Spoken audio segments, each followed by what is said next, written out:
Welcome back to UCAN Studios, the Warrior's Way. And our warrior this week is El-Alamin, and he's from the MADE, M-A-D-E Institute. And we're getting into that part of the story here. But you had just got out. Now, I already had been planning and put my plans together. But when I came here and we started to go through the old neighborhoods and see the damage that my old lifestyle and others had lived and it caused upon our community, I knew right then that I was coming home to do something different. And I had to be different for my nieces and nephews and for my brothers and sisters, but more importantly for myself. Right. So you said you'd been planning this while you were still inside. What were you planning? So I didn't know exactly what I was going to do, but I did know I wanted to contribute back to the community and give back in some kind of way. So as I come back into the community, I'm identifying things that I'm seeing in my neighborhood. I grew up in the first ward where I still reside. And I seen a lot of blight, but it wasn't just in the first ward. When I went to the east side, second, third, fourth, fifth wards, these wards and areas have been hit the hardest. Disinvestment, drugs, violence, you name it. Yeah, we got 2,900 right now for demo, just in Flint, the whole. It's crazy. That's crazy. That's crazy. Right. So I'm seeing this. Right.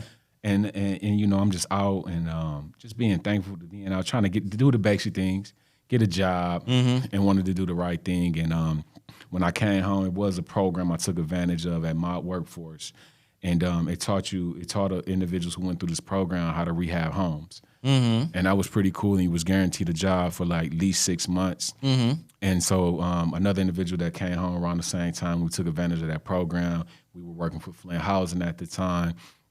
So when we got out there, we had a good report, and people knew us from back in the day. Yeah. And so they cheering us, and we had a heck of a work ethic.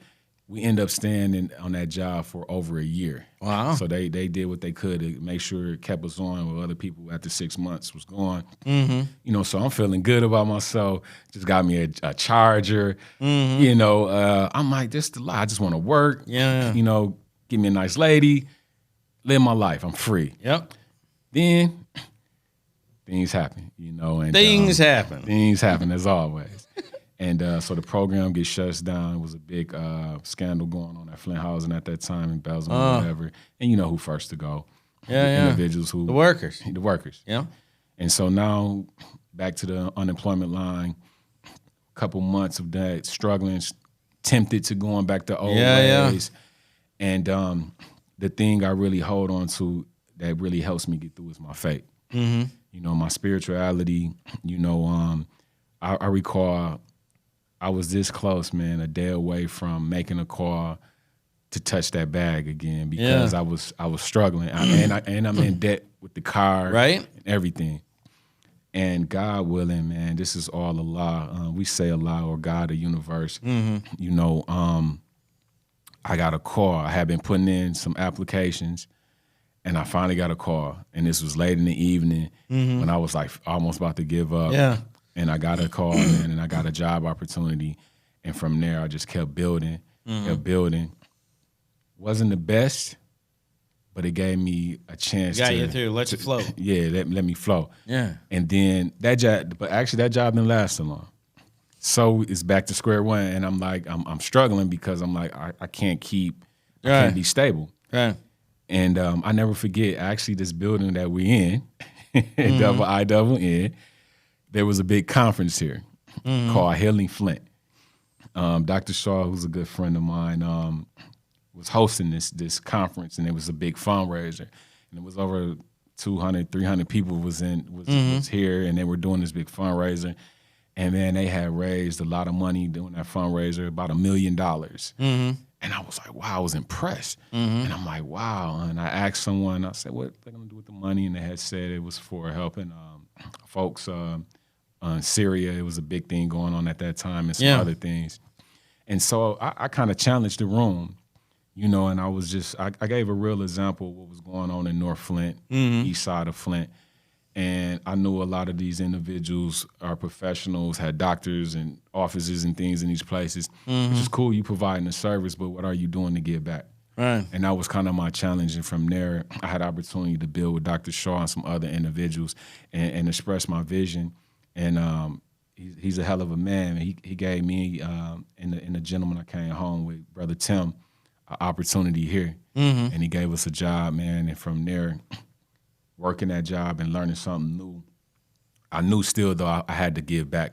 It was my passion and heart was on the north side helping. Yeah, how old are you now? I'm 42. No, not this moment. Like in the time of the story, I'm like sorry. in your early 30s, late 20s. Yeah, this early 30s. Okay. So I'm in my early 30s. So you were really having a switch job to job. Yeah, Like, yeah. so what were you doing at that fundraiser to get in front of those people in the first place? So it was so being I wanted to be connected with the Islamic community, being Muslim. So I would go to all the masjids, and I started going to Flint Islamic Center and some of the ones that's more like where our immigrants, just to stay connected and meet people, and hopefully maybe, who knows, somebody may have a job or something. Yeah.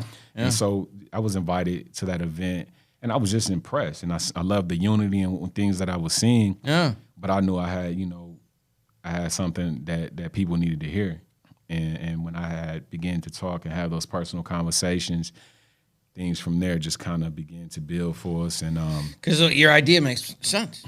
It makes sense. And Dr. Shaw and a few others, man, who I'm just thankful. So he's a good man, good brother.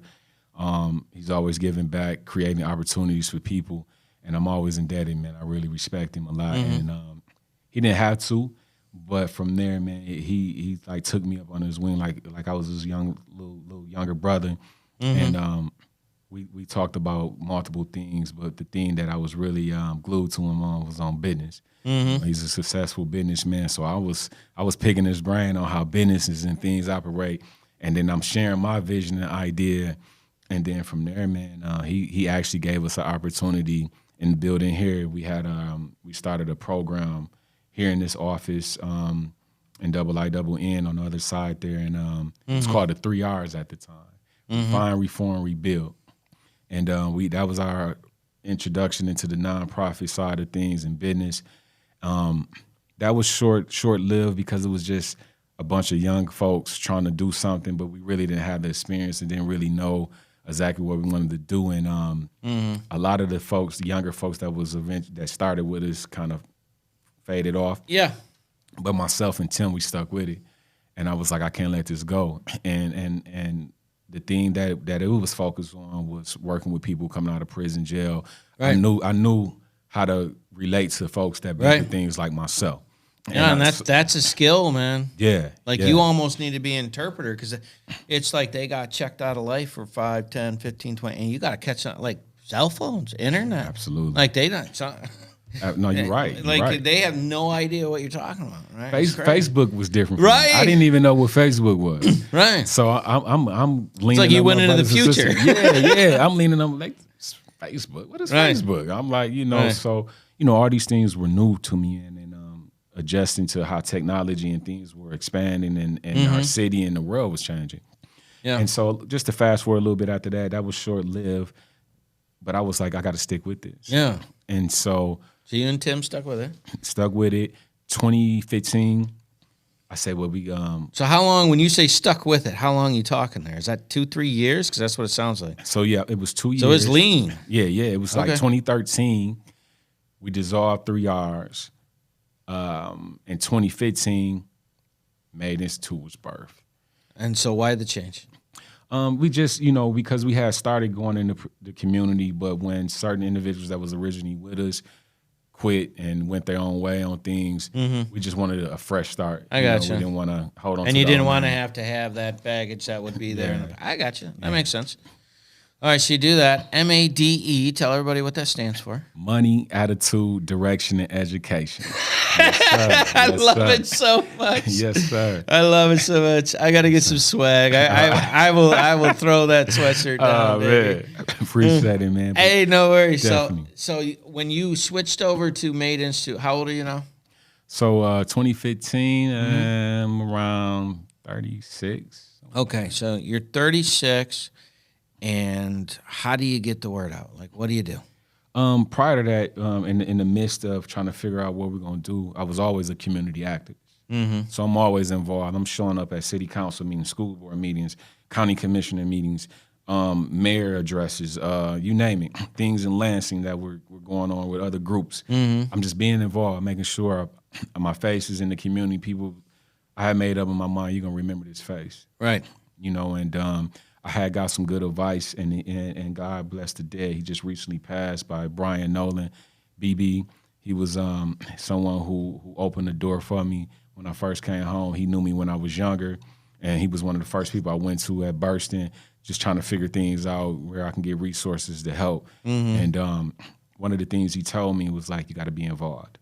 You know, stay involved. I don't care what it is. Be involved. Be involved. Be involved. And I took that to heart. And another gentleman also was Woodrow Stanley, who was the state rep at that time when I first came home. He introduced me to a lot of folks in the community who were doing things. And then from there, the activism kicked in. And before you know it, Flint Water Crisis, 2014. And that was kind of like the time of where we kind of came of age. Because we was front and center with other activists and individuals when that happened. And from there, man, we just kept evolving. People knew it, though. They knew the face. That's El-Alamin. That's El-Alamin. He's passing out water, distributing food, whatever it took. You know, I just wanted to give back. That was my way of healing myself and also healing the community. Heal yourself by helping others, right? Absolutely.